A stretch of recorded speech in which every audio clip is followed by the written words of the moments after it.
Why do we love art? Why do we love music? Why, when we're feeling unloved, do we eat more food? How do we evolve language? Where did the mind come from? Why do we have a mind? There are immense questions out there about the very fundamental nature of human existence. And they all come from thinking about, how are we different from chimpanzees?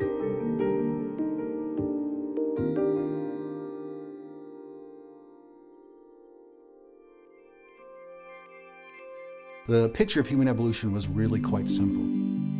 You went from Australopithecus to Homo erectus to archaic people to modern people. And it was simple, but in retrospect it was a simplicity born of ignorance. The last 30 years has seen an explosion of new finds, new species, new genera of fossil hominins. There have been many experiments in human evolution. Most of them ended up in extinction. We're the only one that hasn't. Over the course of evolution, we get these big brains. And when you get a really big brain, you can start doing some very abstract stuff.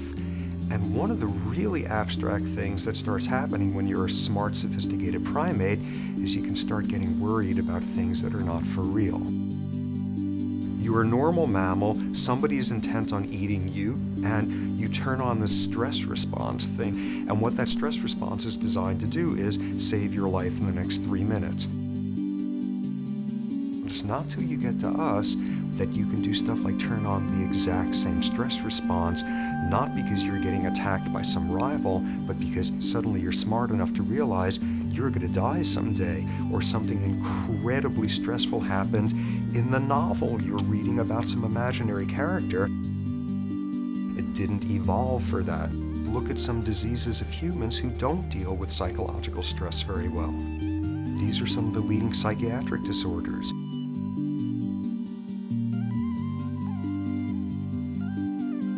Marathons are not a fluke, they're actually part of our biology.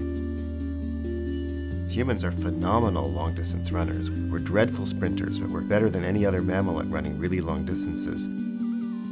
Humans can outrun horses, dogs, anything. I can run faster than a pony can trot. And I'm not a great runner, I'm an okay runner. Why did humans start running? I believe it's because of hunting. For millions of years, humans ran barefoot. And only since the 1970s did people start running wearing running shoes. And it turns out that barefoot runners actually perform better and injure themselves less. It's evolution that matters in terms of understanding how the human body works. Chimpanzees living in groups with their relatives search for individuals in neighboring groups, particularly males, and kill them. There are only two animals on Earth that do this, humans and chimpanzees. What does it mean that it is ourselves and our closest relatives that show these patterns that many of us think as cultural, which is the pattern of war? There's a lot more biology to our behavior than we used to think. Chekhov said, man will be better when you show him what he is like.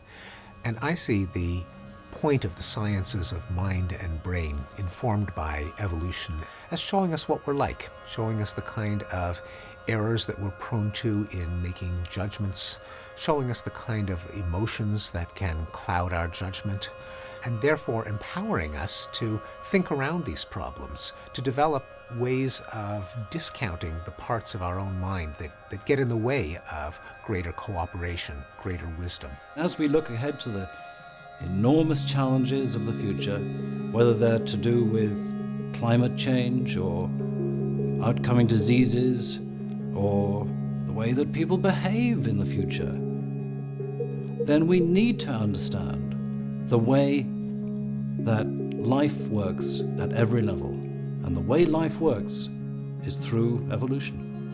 There are three crucial sources of information about who we are as a species and how we came to be that way.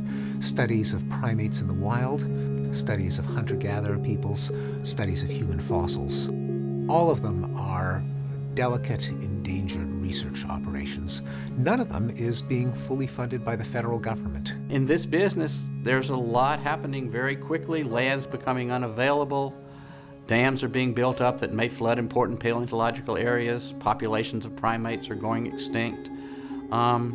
It's critical to get as much work done as soon as possible. We don't question whether public money goes to support libraries or concerts, music, literature, art. We don't argue about that. Those are all very profound things that nourish the human soul.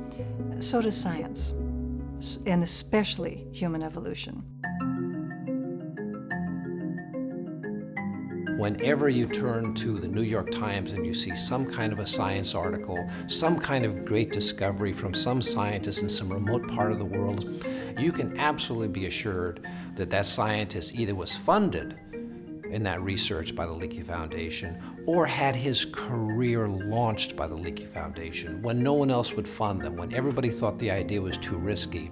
And like venture capital, the greatest rewards come from taking the greatest risk. The Leaky Foundation, it's spectacular because they are providing the foundations of how we have to think about every aspect of our biology and our health and our well-being and all the good stuff, and they're one of the only ones doing it. They're willing to take some risks. They're willing to fund projects that have promise.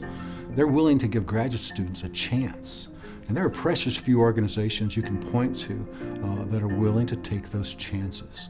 One of the things that I think is great about the Leaky Foundation is their role in public education and in increasing the public understanding of science.